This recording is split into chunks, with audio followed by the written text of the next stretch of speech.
I want to talk some more and look at two more examples of this concept of roots to chaos. Because remember what that says. It's not the case that a system is chaotic or not chaotic. Typical systems can exhibit non-chaotic behavior, and they can exhibit chaotic behavior. And typically, they can transition from one to the other, and under certain parameter regimes exhibit non-chaotic behavior, under other parameter regimes exhibit chaotic behavior. And typically, as those parameters are changed, bringing the system from simple behavior to complex behavior, we see one of several intermediate stages, sort of way stations on the route to chaos.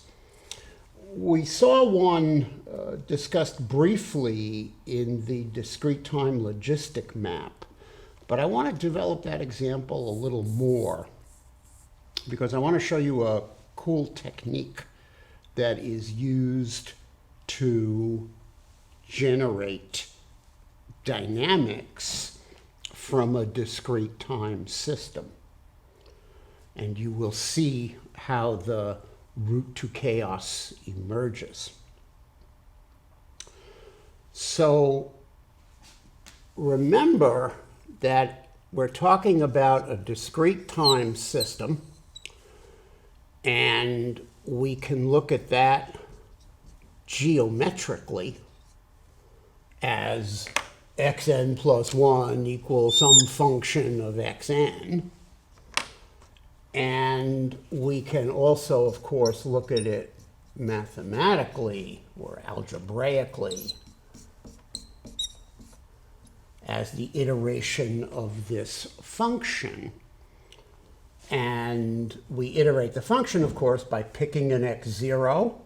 Then f of x0 gives you x1. Then x1 goes in there, and f of x1 gives you x2. And you go around and around the loop, generating the time series for that particular system. Now, there's a way of generating that dynamics from the geometry, from the picture of the discrete time system. And that's what I want to talk about right now. So the procedure that we're going to learn is called cobwebbing. And let's see how that works. So we're going to start with a discrete time dynamical system, xn plus 1 equals some function of xn. And I'm going to pick that logistic function with a fairly low value of r. Remember, as r increases, xn plus 1 equals r times xn times 1 minus xn. As r increases, this parabola gets higher and higher until at r equals 4, it just touches the top there. But we're going to take something like r equals 2 for an example right now. And in order to generate the dynamics, I need a construction line. Remember, this is a square. This is, in fact, the unit square. And I want to draw the construction line that's the diagonal. And the diagonal, by definition, is the line of slope 45 degrees. It is also the line xn plus 1 equals xn, because it's the diagonal of the square. So clearly, there is an equilibrium point in this system. It's going to be right there. Now, what we would like to know is how can we generate the dynamics of this system? So let's say we start with an initial condition. Just pick x0. Maybe we'll use 0.24 like we were using in the last session. But let's just pick an x0. Okay, then what is x1? x1 is f of x0. And we're going to get that by just going up to the function. Here's x0, and right here is f of x0, which is, of course, x1. So that's great. We have x1. Just by shooting x0 up to the function and consulting its value. Now I want to know x2. So what I would love to have is I would love to have x1, which is this quantity. I'd love to have x1 down on the x-axis so I could shoot it up to the function. How can I do that? Well, there's a very simple geometric construction here. I'm going to use the fact that this is a square and that this is the diagonal of the square. And then you want x1 down on the x-axis. You just go over to the diagonal and down to the x-axis. And there is x1 right there. Now I want to get x2. So now I shoot x1 up to the function, and there is my x2, which is f of x1. Now, watch the diagram and watch my hand, because I want to show you something. I went from x0 up to the function value x1. And then I went over to the axis, back to the point, and then to the diagonal. And then I went down to x1, back up to the point, and then up to the function. So if you look at that first movement, x0 to the function, over and back, we don't need the over and back. That's just wasted motion. What we're really doing here is going up to the function, and then over to the 1, 1 line. And then we're going up to the function, and we're going over to the 1, 1 line. This procedure, and by doing that, going alternating between up to the function, over to the line, up to the function, or down to the function, over to the line, left or right, by doing that, in an iterated way, we are carrying out the procedure called cobwebbing, which is how we get the dynamics x0, x1, x2 from the graph of the function.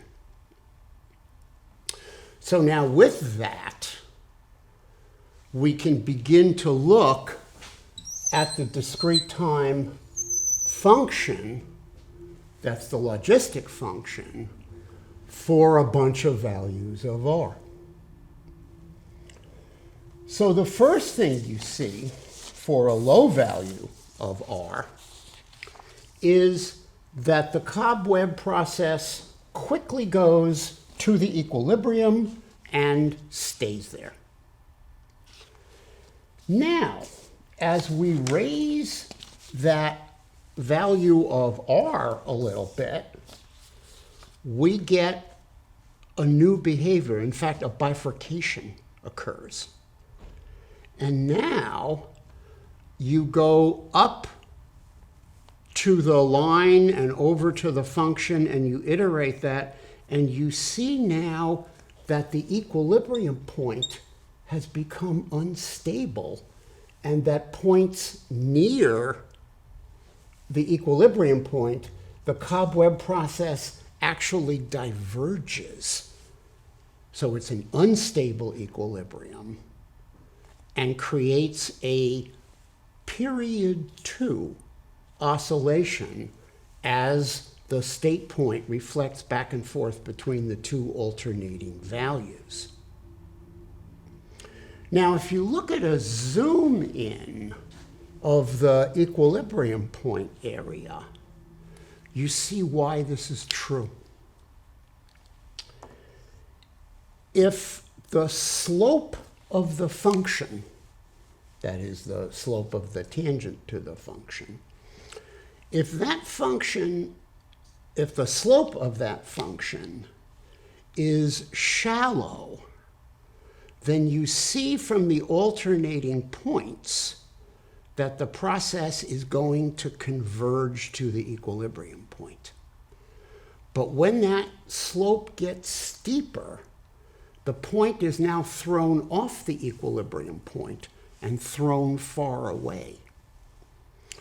So at a certain point, which is easy to calculate, the slope of the function at the equilibrium point becomes steeper than 1, more negative than -1, and the equilibrium point becomes unstable, and it gives rise to this period 2 rhythm. And that is a bifurcation, called a period doubling bifurcation.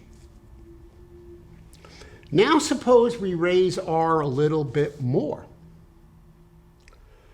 Now the cobwebbing process does not settle into 2 values.